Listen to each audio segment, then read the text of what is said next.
मुल्क के सबसे बड़े ऐवान सेनेट में कदम नहीं रखा। सेनेट के अरकान ने 14 अप्रैल को रूल्स में तब्दीली करके भी वज़ीर-ए-आज़म को पाबंद किया था कि हफ्ते में कम से कम एक बार 0 आवर पर सेनेट में तशरीफ लाएंगे, लेकिन वज़ीर-ए-आज़म रूल में तब्दीली के बावजूद सेनेट तशरीफ नहीं लाए। क्या ये आइन की खिलाफ वर्जी नहीं? क्या ये आइन की तौहीन नहीं? और क्या ये मुल्क के सबसे बड़े ऐवान पर वज़ीर-ए-आज़म का अदम एतमाद नहीं? अगर तालिबान गलत हैं, अगर इलामा तहरुल कादरी के मुतालबात गलत हैं, तो फिर क्या वज़ीर-ए-आज़म ठीक हैं? क्या इनके इक़दाम आईनी हैं? मैं पाकिस्तान मुस्लिम लीग नून की क़यादत और पार्टी के तमाम अहदेदारों के सामने ये सवाल रखकर प्रोग्राम की तरफ आता हूँ। ख़वातीन आज सदर ममनून हुसैन ने पार्लियामेंट के मुश्तरका इजलास से पहला खिताब किया। सेनेट में मौजूद अपोजिशन ने इस खिताब का बाइकाट किया। इनका कहना था कि वज़ीर जब सेनेट में तशरीफ नहीं लाते तो फिर मुश्तरका इजलास में हमारी शिरकत बेमायनी हो जाती है। हुकूमत ऐसे मसाइल क्यों पैदा करती है? तजियाकारों ने सदर के खिताब को सदारती की बजाय हुकूमती खिताब करार दे दिया। सदर ने हुकूमत की 1 साल की कारकर्दगी को मिसाली भी करार दिया। ये दावा किस कदर दुरुस्त है और क्या सदर का खिताब वाकई हुकूमती था? वज़ीर ख़ज़ाना ने आज इकनॉमिक सर्वे ऑफ पाकिस्तान जारी कर दिया। वज़ीर ख़ज़ाना के मुताबिक ज़र मुबादला के ज़खायर में इजाफा हुआ, बड़ी सनतों की तरक्की की शरह बढ़ी, बरामदात में इजाफा हुआ, अफरात ज़र कम हुआ और सबसे बढ़कर महंगाई की शरह में 1% कमी हो गई। क्या ये इदादो शुमार दुरुस्त हैं? और मियां नवाज शरीफ ने इमरान खान से चंद शिकवे किए। आपको तो बल्कि हमारे साथ अपना हाथ बटाना चाहिए कि हम भी आपके साथ मिलते हैं ताकि तामीर तेजी के साथ तकमील तक पहुंचे। आपको तो रास्ते में रोड़े नहीं अटकाने चाहिए। आपका मकसद और एजेंडा मेरी समझ में नहीं आता कि आप क्यों एहतजाज कर रहे हैं और इस तरक्की के खिलाफ एहतजाज कर रहे हैं, इन अंधेरों को रोशनियों में बदलने के खिलाफ एहतजाज कर रहे हैं। क्या गरीब आदमी जो इसको रोजगार की अब उम्मीद पैदा हो गई है उसके खिलाफ एहतजाज कर रहे हैं? ये जो पावर प्लांट्स लग रहे हैं इसके खिलाफ एहतजाज कर रहे हैं। शोर मचाने वाले शोर मचा रहे हैं, लेकिन शोर मचाने वाले ये भी उनको पता लगना चाहिए कि उनके अपने जहां से उनको लोगों का वोट मिला है वहां पर भी पाकिस्तान मुस्लिम लीग नून की हुकूमत अवाम के तरक्याती मंसूबों को वहां पर जो है वो उनको पूरा कर रही है। कोई कनाडा से बैठ के ऐलान कर रहा है, कोई लंदन में मीटिंग कर रहा है। और खुदा के वास्ते वो पाकिस्तान को चलने दो। ये शिकवे किस कदर दुरुस्त हैं, हम इन पर भी बात करेंगे। हमारे साथ रहिएगा। दोबारा खुश आमदीद। खासा हमारे साथ तशरीफ रखते हैं जनरल अब्दुल कादिर बलोच साहब, सरहदी अमूर के वफाकी वजीर हैं। पाकिस्तान मुस्लिम लीग नून के साथ इनका ताल्लुक है। हमारी दूसरी मेहमान है शाजिया मरी साहब, MNA पाकिस्तान पीपल्स पार्टी के साथ इनका ताल्लुक, जबकि हमारे तीसरे मेहमान है असद उमर साहब, पाकिस्तान तहरीक इंसाफ के साथ इनका ताल्लुक। असद उमर साहब, आपने इकनॉमिक सर्वे ऑफ पाकिस्तान देखा, इंडिकेटर्स हुकूमत का ख्याल ये है कि बहुत बेहतर है, महंगाई कम हो गई, ज़र मुबादला के ज़खायर बढ़ गए और बाकी ग्रोथ पे उनका ये कहना है कि ग्रोथ रेट में भी बहुत इजाफा हो। आप समझते हैं कि ठीक है, ये बात यहाँ गलत है? मोटे मोटे जो अगर आप इंडिकेटर्स देख लें जी, महंगाई जो है वो पिछले साल औसतन 7.6% के करीब थी, इस साल 8.7% है। जो साल खत्म हुआ था पिछला उसमें 5.2% पे खत्म हुआ था, इस साल 8.2% अभी जो लेटेस्ट नंबर है। तो महंगाई तो में तो बहुत इजाफा। डॉक्टर साहब का कहना है 1% कम हुई। डॉक्टर साहब ये तो पाकिस्तान इकोनॉमिक सर्वे से मैं डायरेक्ट नंबर कोट करके बता रहा हूँ यार आपको। ठीक। फिर उसके अलावा पाकिस्तान में जो सरमायाकारी हो रही है उसकी जो शरह है वो पिछले साल से भी गिर गई। पाकिस्तान में जो सेविंग्स हैं उसकी भी शरह पिछले साल से गिर गई। जो इकोनॉमी की ग्रोथ रेट है वो 4.1% इसके अंदर लिखी हुई है। लिख लें जावेद चौधरी साहब, ये जब साल खत्म होगा, हदफ 4.4 था, 4.4 था और 4.14 कह रहे हैं। ये साल जब खत्म होगा, अभी से आप लिख दें, मैं टीवी के सामने कह रहा हूँ, ये जब फाइनल नंबर आएंगे ना तो ये कोई 3.5, 3.6, 3.7 के करीब आएगा। हुआ ये है कि इन्होंने पहले जो 6 माह के जो दिए ना नंबर, उसके बाद से फरवरी मार्च में लार्ज स्केल मैन्युफैक्चरिंग डिक्लाइन कर गया, अप्रैल में एक्सपोर्ट्स गिर गई, तो इकोनॉमी जो है स्लो डाउन हो गई है। इकोनॉमी में जो अच्छी चीज हुई है वो ये हुई है कि हमारे रिजर्व जो थे जो बहुत खतरनाक हद तक गिर गए थे उसके अंदर इजाफा हुआ है। वो इजाफा 13.63 अरब डॉलर हो गए जी। तो वो तकरीबन उसमें $2.5 अरब का इजाफा हुआ है पिछले साल जब खत्म हुआ था। वहां से ज्यादातर वो पैसा जो है वो कर्जा लेके लिया गया है, लेकिन फिलहाल शॉर्ट टर्म में उसका फायदा है, इकोनॉमी को थोड़ी स्टेबिलिटी आ गई है। तो ग्रोथ अगर पिछले साल जितनी रही, जिसको मैं कहता हूँ ज़रदारी रेट ऑफ ग्रोथ, वही ज़रदारी रेट ऑफ ग्रोथ पे इकोनॉमी ने इस साल ग्रो किया है। महंगाई बढ़ गई है, इन्वेस्टमेंट गिर गई है, सेविंग गिर गई है, تو مجھے نہیں پتا وہ کون سے مجھے تو معیشت میں یہی اعداد و شمار پتا ہے، یہ پتہ نہیں ڈاکٹر صاحب کس کی بات ہے. آپ مطمئن نہیں، آپ اکنامک سروے آف پاکستان سے مطمئن نہیں، کم از کم بجٹ تو کل آئے گا اس کا جی. اکنامک سروے آف پاکستان کا جو خاص طور پہ جو گروتھ کا نمبر ہے، یہ گروتھ کا نمبر آپ بڑے معیشت دان جو ہیں ان کو کل کسی کو فون کر کے پوچھ لیں، پروگرام پہ لے لیں، ڈاکٹر پاشا وغیرہ کسی سے، ڈاکٹر اشفاق حسن کسی سے پوچھ لیں، کوئی بھی اس گروتھ ریٹ کو نہیں مانے گا. شازیہ مری صاحب، آج آپ نے صدر صاحب کا خطاب سنا اور صدر صاحب کی بڑی مفصل تقریر تھی اور اس میں بہت ساری نئی چیزیں بھی تھیں. میڈیا کے بارے میں بھی انہوں نے بات کی، انہوں نے غیر جمہوری طاقتوں کے بارے میں بات کی، جمہوری طاقتوں کے بارے میں بھی بات کی، انہوں نے ہمسایوں کے بارے میں بھی بات کی، اور ساتھ انہوں نے حکومت کی کارکردگی کو ایک سالہ کارکردگی کو مثالی قرار دیا. آپ مطمئن ہیں صدر صاحب سے؟ شکریہ چودھری صاحب. پہلے تو جو آپ نے میرا خیال ہے کہ اپنے انٹروڈکشن میں بات کی تھی وزیر اعظم صاحب کے حوالے سے کہ وہ خود آئین کو فالو نہیں کرتے اور سینٹ میں جانا وہ پتہ نہیں اس کو کیا سمجھتے ہیں. میرا خیال ہے کہ جب آج صدر صاحب نے پہلا خطاب کیا ہے اسمبلی سے تو انہوں نے غالباً انہی کی طرف اشارہ کیا کہ میں کنفیوز تھی کہ یہ اشارہ کس جانب تھا، لیکن یہ انہوں نے کہا کہ یہاں پر میں ریاستی اداروں سے یہ بات ضرور کہوں گا کہ وہ ملکی قوانین کے تحت اپنے فرائض سر انجام دیں، وہ سیاسی پسند یا ناپسند کو اپنی کسوٹی نہ بنائیں. تو میرا خیال ہے پھر یہ وزیر اعظم صاحب کے بارے میں کہہ رہے تھے، کیونکہ میں تو خود کنفیوژن کا شکار ریاستی ادارہ تو نہیں ہے،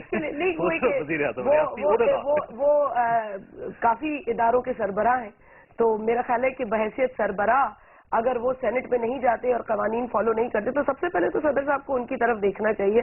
مجھے نہیں پتا کہ ان کی طرف یہ دیکھ کر کہہ رہے تھے کہ نہیں، لیکن ریاستی اداروں کو تنبیہ ضرور کر رہے تھے اور ہدایت بھی انہوں نے کی ہے، اور اس طرح سول سوسائٹی اور کچھ میڈیا کے حوالے سے بھی انہوں نے باتیں کی ہیں، اور سب اچھا ہے کہ جو انہوں نے ڈھول پیٹا ہے اس ایڈریس کے اندر. مجھے لگ رہا تھا کہ میں کسی اور ملک میں بیٹھی ہوں اور کسی اور ملک کا صدر جو ہے وہ خطاب کر رہا ہے کسی اور ملک کی پارلیمنٹ سے. اس پارلیمنٹ کی کارکردگی کی حالت تو یہ ہے کہ ایک برس کے اندر ایک قانون پاس نہیں ہوا. ایک قانون نیشنل اسمبلی کی ویب سائٹ اٹھا کے دیکھ لیں، آپ کو خود پتہ چل جائے گا کہ 2-4 امینڈمنٹ کے علاوہ کوئی نیا قانون یہاں پاس نہیں ہوا. دیکھیں، ہم اس سسٹم کا حصہ ہیں، ہم اس پارلیمنٹ میں بیٹھے ہیں، یہ ہمیں اپنی بھی توہین لگتی ہے کہ اگر اس طرح کے ہیڈ لائنز بنائیں کہ جی in 1 year the Parliament of Pakistan could not pass a single piece of legislation. General صاحب، دو چیزیں. ایک تو ان کا یہ کہنا ہے کہ قومی اسمبلی نے ایک بھی بل پاس نہیں کیا پورے 1 سال میں. ایک بہت بڑی اسٹیٹمنٹ ہے ان کی، اور واقعی اگر یہ بات درست ہے تو قابل شرم ہے ہمارے لیے کہ 1 سال اگر قومی اسمبلی کے اجلاس چلتے رہے اور اس میں کوئی ایک بل پاس نہیں ہوا تو یہ تو بڑی عجیب سی بات ہے. دوسرا یہ ہے کہ صدر صاحب کے بارے میں ان کا یہ کہنا ہے کہ وزیر اعظم صاحب کے بارے میں عرض کروں کہ وہ سینٹ میں کیوں نہیں جاتے. میں دونوں باتوں کا جواب دے دوں گا چھوٹے صاحب. پہلی بات تو بیوی نے کہا کہ ایک بل بھی پاس نہیں ہوا، اس کی وجہ بھی بیوی جانتی ہیں، اور اس کے لیے مورد الزام میں اپوزیشن کو ٹھہراؤں گا، اور اس کی وجہ میں یہ بتاؤں گا کہ ہماری اکثریت نہیں ہے سینٹ میں، نہیں ہے تو یہ ایک انتخابی مشکل ہے. جس طرح کہ آج تحریک انصاف کا وہاں پر کوئی آدمی نہیں ہے، اسی طرح سے پچھلے اسمبلی میں الیکشن کے دوران اتنے سارے لوگ بھیج نہیں سکے کہ وہاں پر ہماری میجارٹی ہو. چاہیے تو یہ تھا کہ ملکی مفاد میں اگر کوئی قانون کی ضرورت تھی کہ وہ پاس کیا جاتا، بجائے اس کے کہ اپوزیشن اور روڑے ان کے کھڑے کرتے اور دیواریں کھڑی کرتے اور اس کو پاس نہ ہونے دیتے کہ ہم بڑا تیر مار رہے ہیں اور ملک میں قانون نہیں بنے دے رہے ہیں. اس کا بھی میرے خیال میں بھی جواب دیتے تو زیادہ بہتر ہوتا. بجائے یہ ان کو اگر یہ کہتے کہ کوئی کام کا قانون ہم لائے نہیں اور اس وجہ سے وہ پاس نہیں ہوئے. پھر بھی یہ قومی اسمبلی کی بات کر رہے ہیں کہ قومی اسمبلی سے کوئی اگر بل پاس کر کے سینٹ میں بھجوا دیتے تو ایک قانونی طریقہ ہے، بڑے آرام سے پاس ہو سکتا ہے. قومی اسمبلی سے 16 بل میرے خیال میں یا 12 ہے، 16 مجھے پلیز آپ دیکھیے غلط بیانی ہو جائے گی. اب میں اس لیے چاہوں گی آپ ایک سینئر پارلیمنٹرین ہیں، آپ یہ کہیں گے برا لگے گا. اس وقت بچے خود بھی کھول کے ویب سائٹ دیکھ سکتے ہیں جو نوجوان دیکھ رہے ہیں پروگرام کو. جی جناب بولنے نہیں دیں گے تو آرگومنٹ کیسے مکمل ہو؟ تو میں اسی وجہ سے آتا نہیں ہوں. یہ جو نا بات کیجیے، میں عرض یہ کر رہا تھا، وہ آپ میری خواہش ہے نہیں ہے، مجھے آپ سے لڑنے کی ضرورت نہیں ہے. میں جو پوائنٹ عرض کر رہا ہوں، میں عرض یہ کر رہا تھا غلط بات میں آپ کو کہہ سکتا ہوں کہ آپ بھی غلط بات کہہ رہی ہیں، اچھی نہیں. It's not fair. Please listen to me. جو پوائنٹ میں بتانا چاہتا ہوں، قومی اسمبلی سے بل پاس ہوئے، سینٹ میں گئے، وہاں پر بلاک ہوئے. میرا کہنے کا آرگومنٹ صرف میں اتنا کرنا چاہتا ہوں کہ اگر ان میں अफादियत थी उन बिल्लों में के पास किए जाते, कौमी मफाद में होते तो उसके रास्ते में रोड़े नहीं अटकाए जाते। अभी हम वेबसाइट से जाके चेक कर लें, वेबसाइट से चेक कर लें। ये वज़ीर आज़म साहब सेनेट क्यों नहीं जाते जी, क्या मतलब? सेनेट जाना न जाना उसके बारे में तो मैं क्या कह सकता हूँ, पार्लियामेंट में आते हैं, पार्लियामेंट में जाना उनकी जरूरत है। सेनेट जो है वो मुतमईन नहीं है सेनेट से, या वो अपनी तौहीन समझते हैं? ये इसके बारे में मैं उनके स्टैंडर्ड के मुताबिक नहीं, क्या मतलब? मैं इसके बारे में मैं कमेंट नहीं करूंगा। इन्होंने इसके बारे में जो कुछ बोलना था इन्होंने सेनेट में भी बोला, बाइकाट की कार्रवाई की, आज भी बाइकाट की। मैं एक जुमला बोल दूं, क्योंकि सदर साहब की तकरीर जो आज सुनी बड़ी ताजी है मेरे पास, और बलोच साहब की मैं बड़ा एहतराम, दोबारा कह रही हूँ, बड़े एहतराम के साथ, इसको झगड़ा ना समझे, जो हकायक है। सदर साहब ने गलत फहमी से काम लिया। यहाँ कहते हैं मुझे खुशी है कि अपोजिशन ने अपना किरदार बखूबी अदा किया और हर मसले में हुकूमत की रहनुमाई की है, जिस पर वो मुबारकबाद के मुस्तहक है। आपने तो हमें इल्जाम दे दिया, लेकिन सदर के खिताब में तो ताउन का जिक्र है और हुकूमत की रहनुमाई अपोजिशन ने की। हमें तो तमगे दे दिए गए। आज कहते हैं हम रोड़े अटका रहे हैं। I rest my case with you to decide क्या करना चाहिए। और बोले जितना बोल सकते हैं क्या करना चाहिए, मैं क्या बोलूँ। साहब, आपने कल मियां नवाज शरीफ साहब की तकरीर सुनी, उन्होंने वहाँ नंदीपुर में वो इफ्तिताह करते हुए उन्होंने बड़े शिकवे किए। उन्होंने कहा कि आप सिस्टम को नहीं चलता हुआ देखना चाहते। उनका और ये कहना था कि मेरी समझ में नहीं आ रहा कि आपके जो एहतजाज है उसका मकसद क्या है, तो क्या मकसद है, करना क्या चाहते हैं आप लोग? मियाँ साहब अगर सुन लिया करें हमारे जो तकरीर होती है वहाँ पे जो हमने लिख के डिमांड्स अपनी पेश की हैं, तो बिल्कुल उसमें तो मुझे कोई मुबहम बात नजर नहीं आती, बड़ी साफ साफ बात नजर आती है।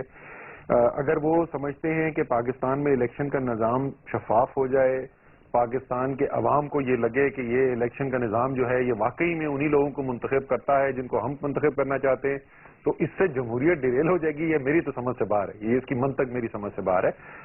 बात हम बिल्कुल वाज़े पहले कर चुके। दूसरी बात जो वज़ीर आज़म ने बोली उसको देख के मुझे बड़ा खौफ आया, क्योंकि हुकूमत जो है उसको अपनी कारकर्दगी के लिए, जिस तरह आज सदर साहब ने तकरीर की, जाहिर है उन्होंने सब अच्छी बातें की, उन्होंने सारी अच्छी बातें कर दी, खुद बातें ये करें वहां तक मुझे एतराज नहीं है। मुझे डर ये लग रहा है कि वो एक साल बातें कर करके उनको खुद अपनी बातों पे यकीन आना शुरू हो गया। वज़ीर आज़म साहब उन्होंने जिस तरक्की की बात की, मैं आपको दोबारा रिपीट कर दूं, पिछले साल से कम सरमायाकारी की शरह पाकिस्तान में 50 साल में सबसे कम सरमायाकारी। तो देखिए नंदीपुर का प्रोजेक्ट है, उसको मानना पड़ेगा। साहिवाल में जो वो बना रहे हैं वो भी ठीक है, जो इस्लामिक कॉरिडोर बना रहे हैं, इश्तहार जो है साहिवाल में जो इश्तहार आया है, साहिवाल में जो इश्तहार है अभी तक सिर्फ इश्तहार है। देखिए नंदीपुर वाला सब शामिल करने के बाद मैं ये आपको बता रहा हूँ कि पाकिस्तान में पिछले 50 साल की तारीख में सबसे कम सरमायाकारी की शरह ये जो इस साल खत्म हो रहा है। ठीक, जनरल साहब को शामिल करें। जनरल साहब ये क्या मकसद है इनका? ये डीरेल करना चाहते हैं आपको सिस्टम को डीरेल करना चाहते हैं, जैसे वज़ीर साहब ने कहा कि अंधेरे में धकेलना चाहते हैं ये, और इनको नजर नहीं आ रहा कि कितनी माशी तौर पर तरक्की हो रही है, हमारा साथ दें वगैरह। मैं माशाअल्लाह नहीं हूँ और मैं असद उमर साहब के साथ मुकाबला भी नहीं कर सकता हूँ। जो फिगर वो कोट कर रहे हैं और इस किस्म का वो तासुर देने की कोशिश कर रहे हैं जिस तरह से कि एवरीथिंग इज रॉन्ग, और यहाँ पर सवाए झूठ और मुबारके के और कोई चीज सामने नहीं लाई गई है। सरमायाकारी पता नहीं किसको कहते हैं। 35 अरब डॉलर की जब बात की जा रही है, चाइना की तरफ से आएंगे और यहाँ पर इन्वेस्ट हो जाएंगे, करेगा प्लीज करेगा, कमिटमेंट की जा चुकी है, तैयारियां उसके लिए शुरू हो चुकी हैं, इनिशियल वर्क उसके लिए किया गया है। पावर हाउसेस की, पावर प्लांट्स की, 4 पावर प्लांट्स की 650 मेगावाट वाली उनके संग बुनियाद भी रखा गया है और हर तरफ से वो एक्टिविटी है, पूरी दुनिया से रश आ रहे हैं। और मसला यह है कि हमें कंपार्टमेंट में डालने की कोशिश की जा रही है। साल का अरसा हुआ, साल के अरसे में 5-6 महीने तैयारियों में लग जाते हैं, दूसरे ममालिक से कॉन्टेक्ट करने की रिक्वायरमेंट हो जाती है, वहां से फिर विलिंगनेस आ जाते हैं, तो उसमें टाइम लगता है। और टाइम लगने में इसको इस कंपार्टमेंट में, साल के कंपार्टमेंट में बंद करके एक तरफ रखें और ये बोलें कि बिल्कुल टोटल यहाँ पे परवेज अख्तर साहब होते थे, वो पानी और बिजली के वजीर, उसके बाद वज़ीर आज़म बने, वो कई बार लोड शेडिंग खत्म कर चुके थे इस मुल्क में। हमने कुछ बना दिया था, आज खुद ये STI क्या है, ये रेंटल पावर प्लांट शुरू कर रहे हैं। हमने इस बारे में देखें, हमने तो ऐसी कोई क्लेम नहीं की है। बार बार हम ये कहते हैं कि 3 से 4 साल लग जाएंगे। हम ये भी कह रहे हैं कि जो बुनियादें पावर के लिए, एनर्जी के लिए जो बुनियादें यहाँ पर हम डाल रहे हैं, इंशाल्लाह उसके नतीजे अच्छे होंगे। उस वक्त मुमकिन है हम पावर में हो या ना हो, कोई और पार्टी हो, लेकिन अगर आपको याद हो कि जो वज़ीर साहब ने तकरीर की उसमें उन्होंने कहा कि ये जानबूझ के खराब कर रहे हैं। मैं उसका जवाब देना चाहता हूँ। देखें, अभी ये एजिटेशन कर रहे हैं पूरे मुल्क में एजिटेशन कर रहे हैं किस बात के लिए, what is their aim, what are they asking for, are they clear about it? वो कहते हैं कि रिफॉर्म्स इलेक्टोरल रिफॉर्म्स जनाब, हम इस कौमी असेंबली के जहां पर असद उमर साहब बैठे हुए थे वहां पर हर एक शख्स ने, हर पार्टी ने ये कहा कि रिफॉर्म होनी चाहिए, उसमें कोई डिसएग्रीमेंट नहीं है, इसमें जाएं बैठे और रिफॉर्म जिस किस्म की चाहिए वो करने के लिए तैयार है। गवर्नमेंट इसके बारे में कई मरतबा आफा दे दिया, पीपल्स पार्टी ने उसके बारे में भी इस किस्म की डिमांड की है, दूसरे पार्टी की तरफ से ये बात आई है, रिफॉर्म के लिए तैयार है। पहले एक मिनट ब्रेक लेनी है। दूसरी बात जो मैं कहना चाहता हूं वो ये है कि मिड टर्म इलेक्शन की भी बात नहीं करते हैं, ये भी नहीं कहते हैं कि असेंबली यहाँ पर खत्म हो गई। एजिटेशन फिर किस बात की है, किस बात की है? छोटी सी ब्रेक लेंगे और शादिया मरी साहिबा की तरफ जाएंगे, असद उमर साहब की तरफ जाएंगे कि अगर आपका गोल क्लियर नहीं है तो इतने बड़े बड़े एहतजाज, इतनी बड़ी बड़ी रैलियां और जलसे करने की क्या जरूरत है। छोटी सी ब्रेक के बाद वापस आ रहे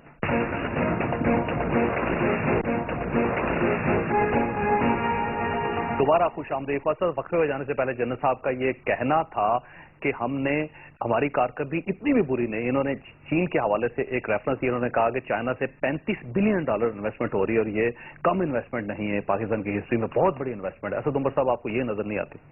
सर जी, जिस वक्त आईपीपी पहली दफा पाकिस्तान में आए ना, जो प्राइवेट इन्वेस्टर्स से पावर प्लांट्स लगवाए गए, तो बेनजीर भुट्टो की दूसरी हुकूमत जो थी मोहतरमा की, ये उस वक्त हुआ था।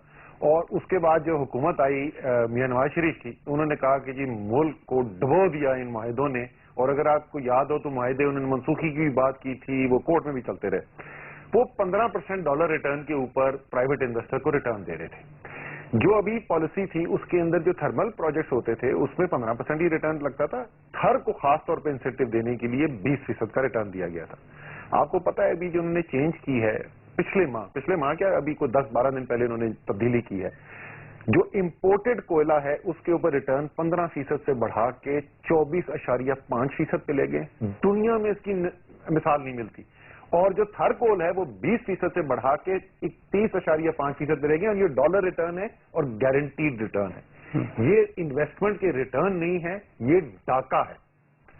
अगर इस कीमत के ऊपर आप इन्वेस्टमेंट लेके आए तो वो जो पिछला आपका सर्कुलर डेट था वो तो आप भूल जाएंगे, जो आगे आप तूफान खड़ा करने वाले हैं। तो खुदा का वास्ता इस कीमत के ऊपर इन्वेस्टमेंट ईस्ट इंडिया कंपनी की आप याद दोबारा दिला रहे हैं। चलिए मरी साहब, मैं असद उमर साहब की बात आगे लेके जाऊंगा, लेकिन एक आपने पॉइंट उठाया था, आपका ये कहना था कि कौमी असम्बली ने पिछले पूरे एक साल में एक भी बिल पास नहीं किया, ये 11 बिल निकला। मैंने आपको कहा था चंद एक अमेंडमेंट्स आई हैं।